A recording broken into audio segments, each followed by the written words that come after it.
마시는 것은 무엇이든지 먹지 말라. 너희가 먹을 만한 짐승은 이러하니 곧 소와 양과 염소와 사슴과 노루와 불구스름한 사슴과 산염소와 볼기가 흰 노루와 뿔이 긴 사슴과 사냥들이라. 짐승 중에 굽이 갈라져 족발도 되고 새김질도 하는 모든 것은 너희가 먹을 것이니라.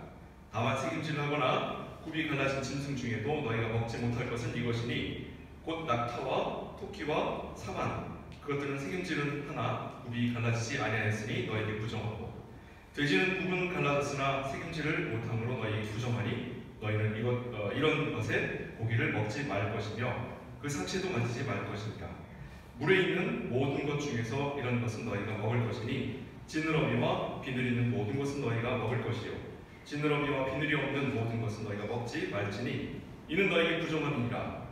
정한 새는 모두 너희가 먹으려니와 이런 것은 먹지 못할지니 곧 독수리와 솔개와 물수리와 매와 새매와 매의 종류와 까마귀 종류와 타조와 타우마스와 달팽이와 새매 종류와 올빼미와 두엉이와 흰 올빼미와 당아와 오름과 모자와 학과 황새 종류와 배승과 각지며 또 날기도 하고 기어다니기도 하는 것은 너희에게 부정하니 너희는 먹지 말 것이나 정한 새는 모두 너희가 먹을 것입니다.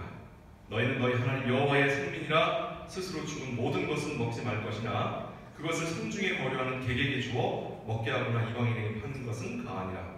너는 염소 새끼를 그 어미의 젖에 삼지 말지니라. 아멘. 아쉽습니다. 오늘 손님이 많으신데 우리 음식 중에서 버릴 때 있으면 좀 이분들에게 대접했어야 하는데 알아들으신 분들은 말씀 읽는 동안 집중하신 분들이고, 지금 무슨 소리인가 하는 분들은 말씀 읽는 동안 저기 딴 나라 갔다 오시는 거죠. 네. 모두가 집중하신 분들과 집중 못하신 분들 모두에게 하나님의 동일한 은혜가 그치시기를 주님으로 축복을 드립니다. 예. 우리 지난주에 1절과 2절 살피고 오늘부터 3절부터 21절까지 살피는데 14장은 주제가 13장과는 달리 주제가 여기서 우리가 계속 하나님에 대한 우상 숭배와 우리의 하나님 여호와 하나님을 섬기는 것의 차이에 대하여 지금 신명기 앞부분에서 계속 이야기하고 있고 12장, 13장, 14장 넘어오면서 이 내용이 조금씩 국면을 달리하고 있습니다.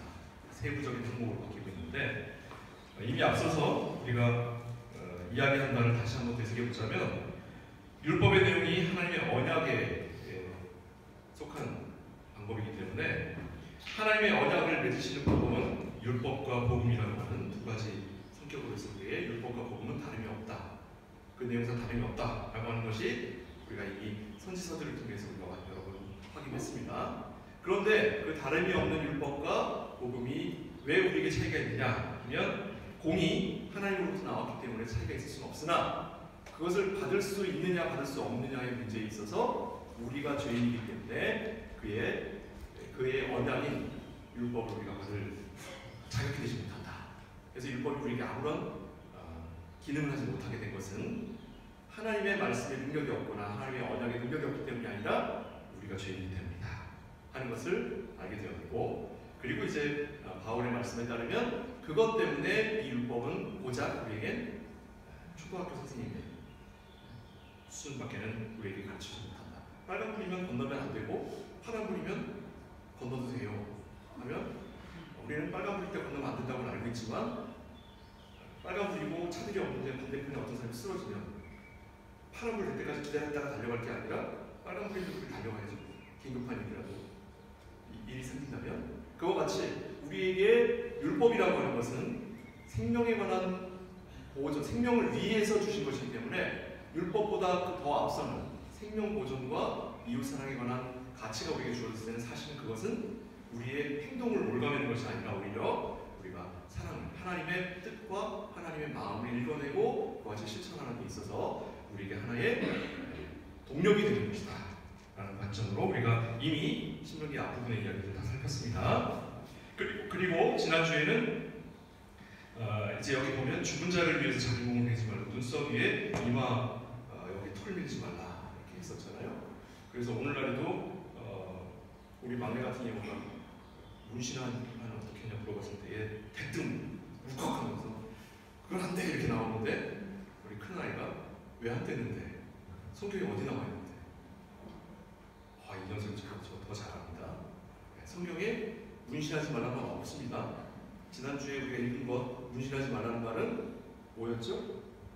우상을 섬기는 방법으로 하나님을 섬기면 안 된다. 또한 죽은 사람을 위하여 지나치게 슬퍼하는 것은 귀신을 섬기는 것이지 하나님을 섬기는 것이 아니다 라는 대표적인 예로 우리에게 제시한 것이지 그 자체, 그 행동 자체를 평가하는 게 아니라고 했습니다. 그렇죠? 마찬가지로 오늘도 똑같습니다.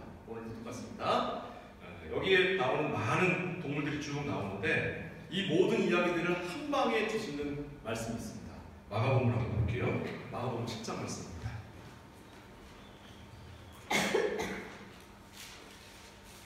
마가복음 7장 15절부터 19절 말씀입니다. Neue Testament Seite 65. 마가복음 7장 15절부터 19절까지 말씀입니다.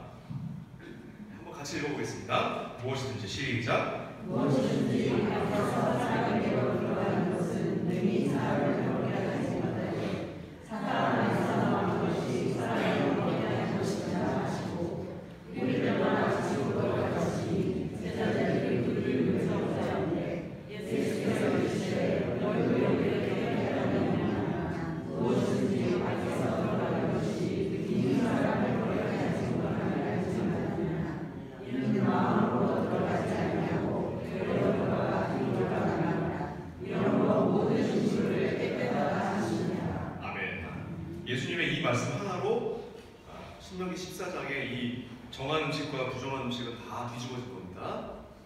그렇다면 율법에 이 이야기가 있는데 예수님의 복음의 말씀이 이것과 다르지 않다라고 하면서 율법의 내용을 한 번에 뒤집어버리는 이런 말씀을 예수께서 하신다면 우린 과연 이걸 어떻게 받을 수 있겠냐는 겁니다. 분명히 우리가 대전 때렸잖아요. 율법도 복음도 하나님의 언약에 각기 다른 방식이기 때문에 이것은 하나님께서 우리에게 주시는 동일한 메시지인데 왜 예수님은 이 구약에 나와 있는 율법을 한 방에 뒤집는 말씀을 하심으로 율법을 부정하신 것처럼 보이느냐 라고 할 때에 우리가 이것을 이해하는 가장 큰 것은 뭐냐면 율법의 의미와 내용과 그 상징하는 바를 우리가 봤을 때 그걸 물리적이고 외적인 방식으로는 받지 않는다. 쉽게 얘기하면 무슨 말이냐면 우리가 돼지고기 드십니까? 돼지고기 드세요? 큰일 났네. 그럼 오늘 율법에 따르면 여러분들은 하나님의 나라가 준비되지 못하겠습니다. 돼지고기 드시면 끝난 거예요. 혹시 추어탕 좋아하셔요? 네. 야, 큰일 났다. 이 양반들이 돼지만 먹었으면 바지로 해도 추어탕이라서 안 되겠다. 비늘이 없는 걸 먹었으면 어떻게 해? 그죠? 7년 전은 이것도 뭐가 되는 거죠, 이것도? 자, 우리가 이야기한 오늘날 먹는 이런 다양한 음식들 가운데 과연 이것이 정한 음식이냐 부정한 음식이냐를 이야기할 수 있느냐? 심지어는 우리 또 남몰래 또 선지 해장국을 좋아하시는 분들 있어요. 이건 여기서만 얘기하는 게 아니라 또 딴 데서도 얘기하죠. 왜 피치 먹지 못하죠? 생명이 이에서 나기 때문에. 그렇죠? 자, 이와 같은 것들을 우리가 어떻게 받을 수 있느냐라고 할 때엔 그 자체, 음식 자체를 우리가 먹을 수 있느냐 먹을 수 없느냐의 문제가 아니라는 거예요. 신명기에서 우리에게 주신 이 말씀의 내용이 그걸 먹느냐 먹지 않느냐의 문제가 아니라고. 그걸 먹는다라고 할 때에 물론 이걸 해석하기 위해서 무슨 구약의 구역에 기생충이 더 많이 살고 그래서 당신은 어때 설명하는 분들 많이 있습니다. 그러나 이걸 정한 이유는 뭐라고요? 하나님이 말씀하셨기 때문에 그걸 지켜야 하는 것이 힘이었어요. 즉 하나님이 말씀하신 바를 우리가 듣고 순종해야 하는 백성으로서 하나님이 그저 정하신 것이기 때문이에요. 다른 이유를 들 필요가 없습니다.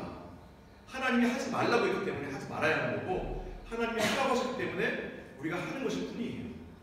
어떤 관점으로? 율법의 관점으로. 그러나 신약에 와서는 하나님이 우리를 그와 같은 어린아이와 같은 방식으로 대하지 않으십니다. 이유를 설명하지 않고 우리한테 무조건 행동을 요구하시는 방식은 구약의 방식이에요. 근데 그런 방식으로 이스라엘 백성들이 구원을 얻습니까? 못 얻습니까? 그런 방식으로 이스라엘 백성들에게 아무런 유익이 되지 못한다는 걸 역사가 증명했다는 거죠. 하나님이 실험을 하신 거예요? 아닙니다. 하나님이 그렇게 하심으로 하나님이 알아보고자 하시는 것이 아니라 우리에게 알게 하시기 위해서 그런 과정을 거치죠. 너희는 너희 스스로 구원할 수 없는 자다. 내가 하지 말라고 하는 것, 내가 누누이 이야기하는 것, 그걸 너희가 언제 하지 않은 적이 있느냐. 내가 하라고 하는 것, 내가 그 오랜 시간 동안 너희가 하라고 한 것, 그건 너희가 지킨 적이 한 번이거든요. 너희는 스스로 순종함으로 내게 올 수 없는 자들이니 내가 너희를 위하여 새로운 복음이라고 하는 방식을 채택할 수밖에 없는 것이다 라고 하는 걸 누구에게 알리신다고요? 우리에게 알리십니다. 하나님 자신이 비상적 방법을 생각하시는 게 아니라 실패했기 때문에 새로운 방법을 택하신 것이 아니라 이미 이전부터 하나님께서 계획하신 그 하나님의 계획 안에 우리는 실패하는 자들이라고 하는 것을 하나님이 이미 아셨고, 그래서 하나님은 복음이라는 방식으로 우리에게 가까이 오시며 우리를 하나님의 백성 삼으시겠다고 하나님은 이미 태초에 하나님께서 천지를 창조하시니라 이전에, 에베소 1장에 의하면 그 이전에, 창세 전에 우리를 미리 택하신 하나님의 뜻입니다. 베드로가 고넬료의 집에 가기 전날 주께서 베드로의 기도 중에 보이신 장면을 혹시 기억하실지 모르겠습니다. 우리 사도행전 강의했잖아요, 그렇죠? 네, 사도행전 10장 9절에서 15절 말씀 제가 그냥 읽겠습니다. 다 아시니까. 이튿날 저희가 행하여 성에 가까이 갔을 때 그때에 베드로가 기도하려고 지붕에 올라가니 시간은 제6시더라.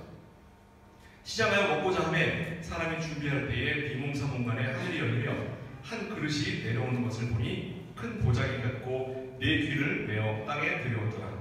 그 안에는 땅에 있는 각색 네 발을 가진 짐승과 기는 것과 공중에 나는 것들이 있는데 또 소리가 있으되 베드로야 일어나 잡아먹으라 하거늘 베드로가 가로되 주여 그럴 수 없나이다. 속되고 깨끗이 아니한 물건을 내가 언제든지 먹지 아니하였사옵나이다. 한데 또 두 번째 소리가 있으되 하나님께서 깨끗게 하신 것을 내가 속되다 하지 말라 하더라. 보통은 이제 이 말씀을 통해 구약의 율법이 이렇게 새롭게 되었다, 이런 먹는 음식에 대해서 새롭게 되었다라고 이야기를 하지만 이미 이보다 더 앞서 아까 읽은 거에 보면 이거 다른 데서도 이미 예수는 수차례 이와 같은 내용에 대하여 언급하신 바가 있는 것으로 보입니다. 베드로는 부정한 음식이다, 부정한 음식이다라고 했단 말이죠. 근데 음식이 부정한 것과 정한 것을 무슨 기준으로 이야기할 수 있습니까? 물론 신명기에서는 비늘이 있고 없고 쪽발이 나눠지고 안 나눠지고 굽이 있고 없고 이런 얘기를 하지만 사실 그것을 정하다 부정하다라고 이야기하는 것을 물리적으로는 이야기할 수 있을지 모르겠습니다. 그것이 기생충이 더 많고 기생충 감염될 가능성이 높으니까, 또 그렇지 않을 수 있으니까 라고 얘기할 수 있으나 영적으로는 도대체 뭐라고 얘기할 수 있나요? 영적으로 오랜 역사 동안 여자는 부정하고 남자는 정하다라고 해왔어요, 여러 종교들이. 여러분 어떻습니까? 동의할 수 있습니까? 뭘 기준으로? 뭘 기준으로? 이야기를 할 수 있어요. 여자들은 한 달에 한 번씩 마술에 걸리니까 얘기할 수 있어요. 왜냐? 부정했을 때에 그들이 진 안으로 들어오려면 뭐 2주 동안 혹은 4주 동안 그들이 대기를 해야 되는데 여자들은 그 기간 만에 돌아올 수가 없어요. 그렇죠? 한 달 만에 다시 매직이 걸리니까. 그렇다면 여자들은 정하다고 얘기할 수 없다. 이게 여태까지 종교가들이 바라보는 관점이에요.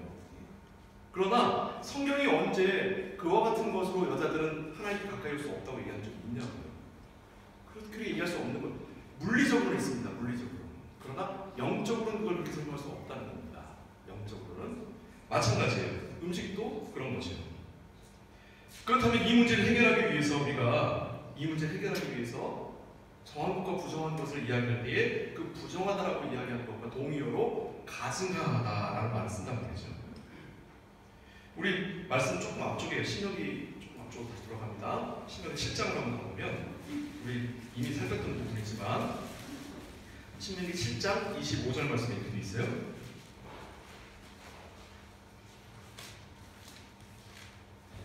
5. Moses Kapitel 7, Verse 25.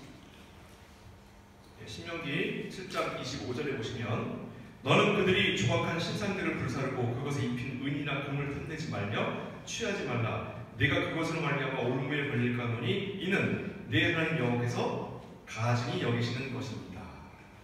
지금 이 이야기의 맥락 가운데 우리가 몸을 상하는 문제와 음식에 관한 문제가 이 맥락 가운데, 같은 맥락 가운데 나오는 이야기예요. 그러니까 가증하다는 의미는 지금 음식에 있어서 부정하다라고 하는 것과 지금 같은 맥락 가운데서 연결되어 있는 거예요. 그러면 여기서 나오는 내용과 음식에 관한 내용을 빗대어 본다면 어떻게 되냐면, 무엇 때문에 우상에 있는 은과 금을 떼어서 취하지 말라고 했는가를 가만히 보세요.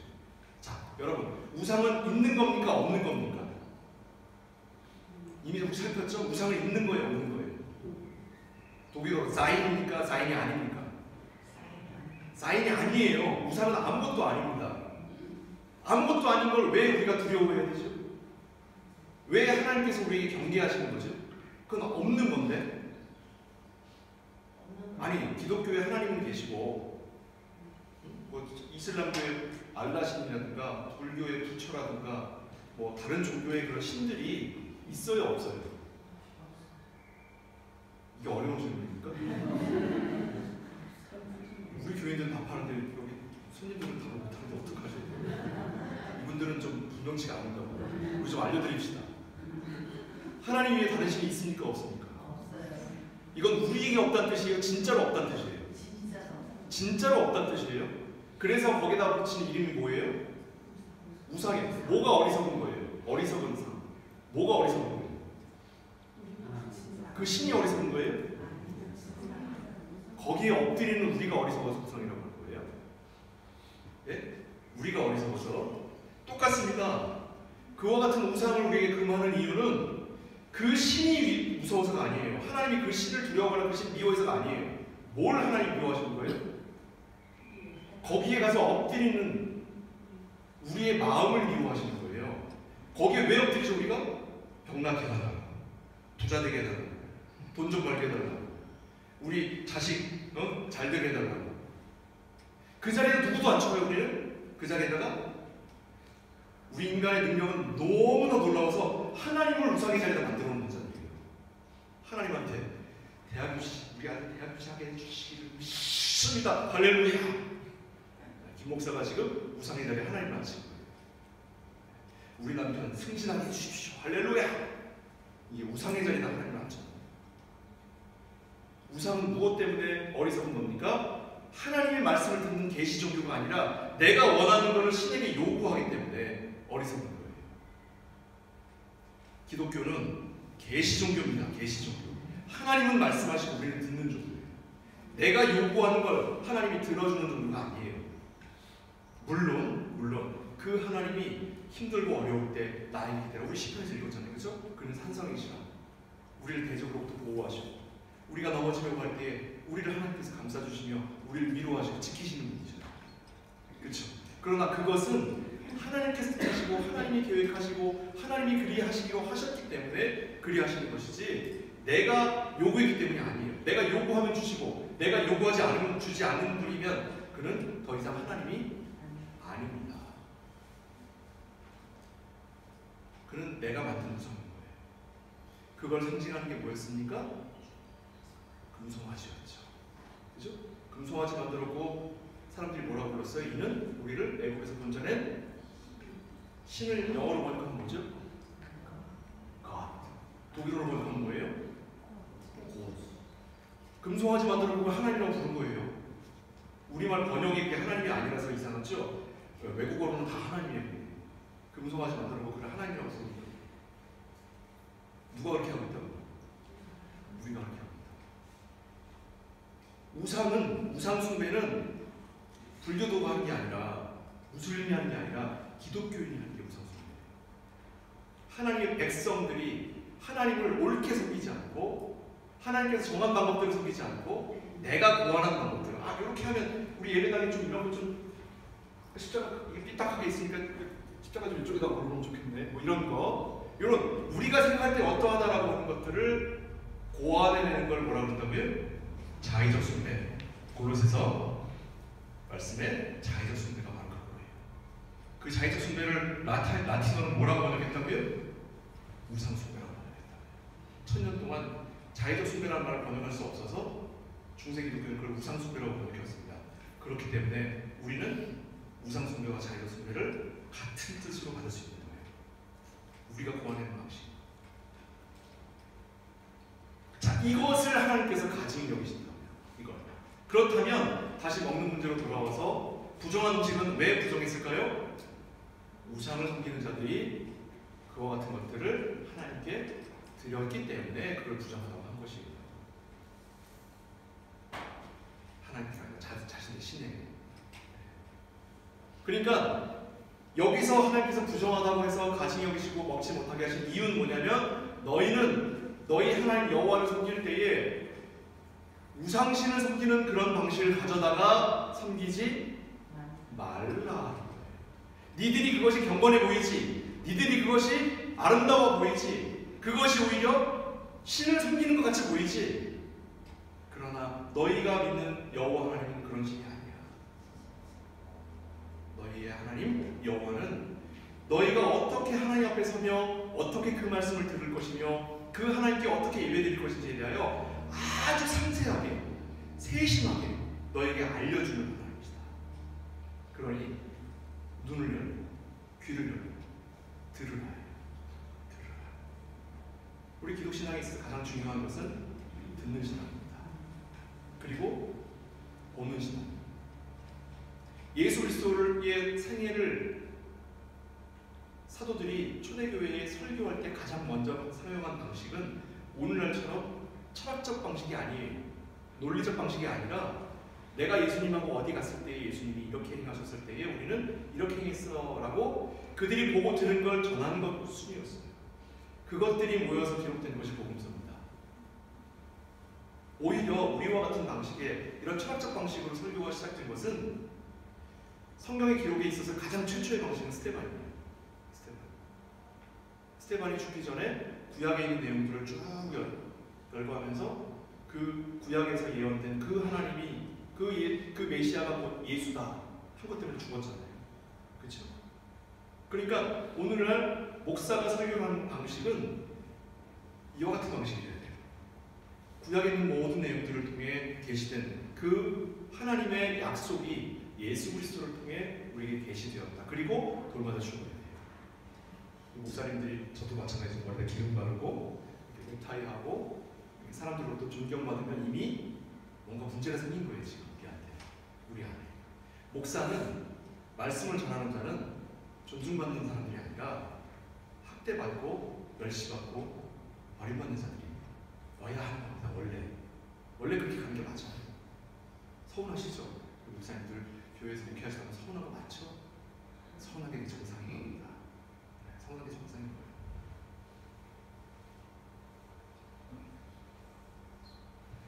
우리는 스스로 유혹을 이길 능력이 없기 때문에 하나님께서는 율법으로 금하고 계셨던 겁니다. 시편 1편에 복 있는 사람은 악인의 꾀를 쫓지 않으면 그 길에 서지도 않고 앉지도 않는다라고 했습니다. 왜요? 왜요? 여기서 복 있는 사람은 복 많은 사람이라는 뜻이 아니라 구원받은 백성이라는 뜻이에요. 하나님의 택함받은 자녀라는 뜻입니다. 그들은 악인의 꾀가 뭐예요? 그렇게 하면 성공하는 거, 그렇게 하면 좀 더 아름다운 거, 그렇게 하면 좀 더 좋은 거, 그렇게 하면 무언가 좀 더 효과 있는 거, 그렇게 하면 교회에 사람들이 더 많이 오는 거, 그렇게 하면 사람들이 좀 교회에 왔을 때 안정을 좀 더 누릴 수 있게 만드는 보다 좋은 것들을 조금씩 갖다 내려놓는 것들, 이게 뭐라고요? 이게 악인의 꾀예요. 교회는 하나의 말씀을 전하고 듣고 말하며 누리는 것이 그 이상의 것들은 사실은 본질이 아닙니다. 그러나 교회를 선택할 때 그 이상의 것들이 우리에 있어 너무 중요한 기준이 되고 있는 오늘날에는 말씀이 설 자리가 없게 되는 거죠. 고로새 2장 20절에서 23절 말씀 다시 한번 읽어드립니다. 여러분 다 아시죠? 너희가 세상의 초등학문에서 그리스도와 함께 죽었거든 어찌하여 세상에 사는 것 같이 의문에 순종하느냐. 곧 붙잡지도 말고 맛보지도 말고 만지도 말라 하는 것이니 이 모든 것은 쓰는 대로 부패에 돌아가리라. 사람이 명과 가르침을 쫓냐? 이런 것들은 자의적 숭배와 겸손과 몸을 괴롭게 하는 데 지은 모양이나 오직 육체를 쫓는 것을 금하는 데는 유익이 조금도 없습니다.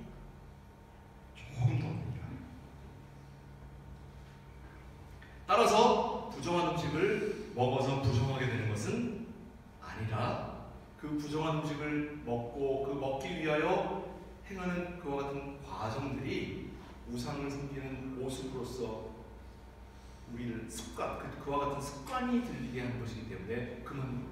그렇다면 오늘날의 이런 부정한 음식은 무엇이겠습니까? 뇌물이 되겠죠. 또 이렇게 하는 목사님의 이름이 좀 더 유명해진 거야. 유튜브에 설교 방송 올려가지고 좀 유명해진 목사님이. 또 어떤 것이 있을까? 또 방송에다가 돈 주고선 방송 설교하면 좀 유명해져서 방송을 타가지고 사람들로부터 좀 알려지는 목사님. 이런 세상의 방법들을 사용하는 것들, 이 모든 것들은 육체를 다스리고 하나님의 영적인 말씀 가운데 우리를 올려드리는 데는 조금도 유익이 없다고요.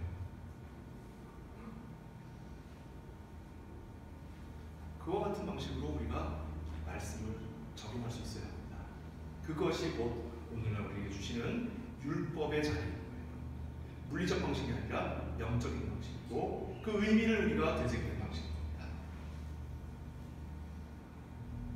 이제 율법이 더 이상 외적이고 물질적으로는 효력이 없다는 것이 이해가 되시죠?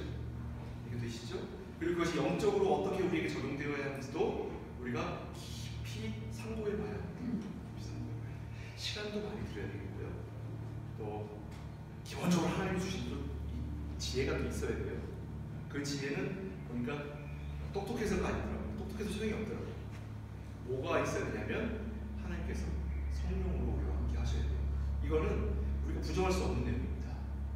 제가 말씀을 전할 때에 세상의 강연장에 가도요, 이렇게 공개적인 자리에서 앞에 있는 사람이 말할 때에 청중이 20%도 못 알아듣는 거예요. 그런데 우리가 설교를 할 때는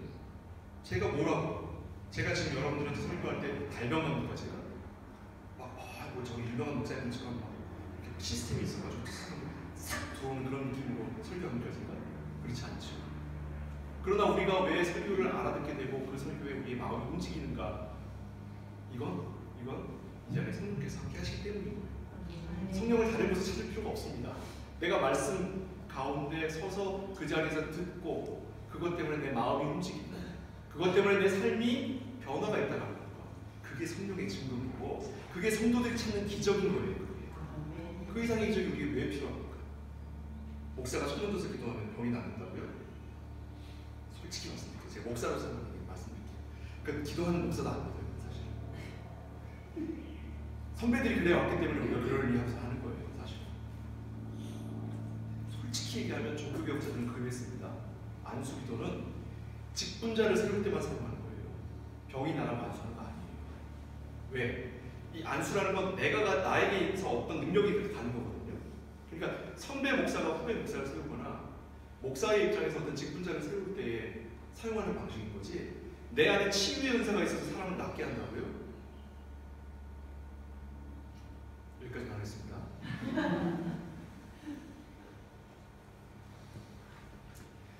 자, 하나님의 율법의 규정을 말씀하실 때에도 우리를 하나님께서 자녀 삼으신 특별한 사랑으로 우리를 대하십니다. 말씀 5분만 더 할게요. 죄송합니다. 우리 본문 말씀으로 돌아가겠습니다. 신명기 14장입니다. 말씀 뒷부분을 넘길 수는 없으니까 14장 21절 말씀, 마지막 말씀이죠. 제가 읽겠습니다. 너희는 너희의 하나님 여호와의 성민이라. 스스로 죽은 모든 것은 먹지 말 것이나 그것을 성중에 거류하는 개에게 주어 먹게 하거나 이방인에게 파는 것은 가하니라. 너는 염소 새끼를 그 어미의 젖에 삼지 말지니라. 설교 전에 했던 농담이고 알아들으셨죠? 이제? 자, 여기 보시면 원래 죽은 동물은 먹는 게 아닙니다. 그렇죠? 우리가 먹기 위해서 죽여야 돼요. 혹시 모르시는 분 있으셨어요? 아니죠? 네. 우리가 먹기 위해서 도살하는 거예요. 죽어있는 걸 먹는 게 아니죠. 절대로. 왜요? 죽은 것은 원인이 있죠. 병이 걸렸거나 아니면 생명이 다했거나 하기 때문에 죽은 것을 먹는 것은 이건 옛날에 어떤 뭐 어려울 때나 무슨 유목민들에게 있어서 그게 있을지 모르겠지만 원래 현대에는 불가능한 거고 마찬가지로 하나님께서도 그걸 금하셨어요. 그러니까 이런 말씀을 보면 앞에 부정한 것과 기생충에 관한 게 무관하지만은 않을 거예요. 그렇죠? 이런 걸 보면. 자, 그런데 왜 여기에 이방인들한테는 그걸 대접하거나 팔라고 하죠? 왜? 왜 그런 거예요? 우리 하나님 진짜 짓궂으시네. 그렇죠? 네. 이거는 다른 뜻이 아닙니다. 이것 또한 물리적으로 그렇게 해도 된다라고 하기보다는 이게 왜 그런가를 봐야죠. 왜 그런가? 하나님은 자신의 관심과 자신의 모든 관심과 자신의 모든 사랑을 누구에게만 향하고 계신다고? 자기 새끼한테만 향하고 있다는 뜻이에요. 네? 여러분들 어때요? 자식을 키울 때 예수님도 그런 말씀하신 적 있잖아요, 그렇죠? 사마리아 여인이니까 하나님 예수께 그 은혜를 구하니까 자식에게 줄 거 뺏어다가 걔에게 던져주지 않는다. 기억하세요? 네. 자식에게 줄 것, 내 귀한 자식에게 줄 것을 걔한테 주지 못한다. 무슨 뜻이에요? 하나님의 사랑은 오직 누구에게만 향해 있다? 하나님의 자녀의 교회에게. 어떻습니까? 내가 읽은 것과 지금 앞에서 김 목사가 이야기하는 게 많이 다릅니까? 아니면 내가 생각했던 것과 같이 갑니까? 답하지 않으셔도 돼요. 괜찮습니다. 자, 제가 해석한 것이 무조건 옳다고만 얘기하시면 안 됩니다. 확인해 보셔야 돼요. 김 목사가 사기칠 수도 있잖아요. 그렇죠? 네. 여러분들은 말씀을 잘못 이해해서 이해해봐야 여러분 자신의 영혼에 상처만 나겠지만 목사는 잘못 해석해서 잘못 전하면 여기 이 말씀 들은 사람들 전부 다 목에다가 연장을 달면서 물에 빠지는 거랑 똑같은 거예요. 그래서 함부로 전할 수가 없습니다. 그러니까 저를 위해서 여러분 도와주셔야 돼요. 김 목사가 해석한 것이 맞는지 집에 가서 인터넷도 뒤져보시고 또 주석 성경이 있으면 그거 한번 뒤져보셔요. 과연 그와 같은 해석이 맞는 것인가. 꼭 기억하시기 바랍니다. 하나님은 어떤 하나님? 자기 새끼를 사랑하기를 자기 자식 독생자 예수를 주기까지 사랑하십니다. 그 하나님의 그 사랑이 구약에도 구구절절 이렇게 맺혀 있습니다. 이걸 꼭 기억하시고 하나님, 우리가 아버지라고 부르는 이 하나님이 나를 어떻게 대하시는 분이신가를 여러분 확인하셔서 여러분 어떤 마음으로 이 아버지 하나님을 대하실지 두렵고 떨리네, 기쁘고 즐거워 그 앞에 함께 하시는 저와 여러분 되시기를 주님의 축복을 드리겠습니다. 기도하겠습니다. 사랑하는 아버지 하나님께서 우리의 아버지가 되셨다라고 하는 것은 그저 몇천 년 전에 쓰여진 동화책과 같은 속의 이야기 같은 것이 아니라 지금 당장 내 마음을 울리시고 나의 영혼을 붙드시며 나에게 영원한 생명을 약속하시는 참된 아버지이심을 우리가 말씀을 통해 확인하도록 하시면 감사를 드립니다. 이 말씀을 통해 우리가 주님 앞에 자녀로서 살아가는 성도가 되게 하여 주시고 하나님이 오로지 바라보시는 교회로서 이 세상에서 승리하며 살아갈 수 있도록 주께서 복되게 하여 주시고 은혜 내려 주옵소서. 예수 그리스도의 이름으로 축복하며 기도합니다.